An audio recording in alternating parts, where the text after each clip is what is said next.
In this question, we have to take 8 over 5 and turn that into a percent.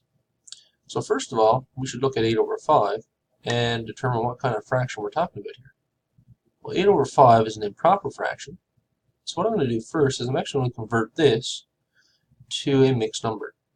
So 5 goes into 8 once, and that would leave me with 3 left over. So this would be 1 3/5.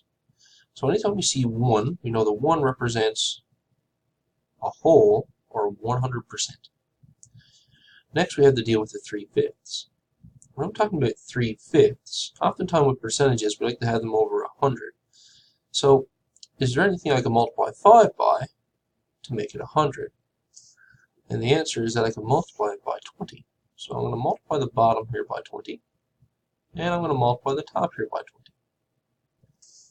And if I do that, what I get is 60 over 100. So my 3/5 represents 60%.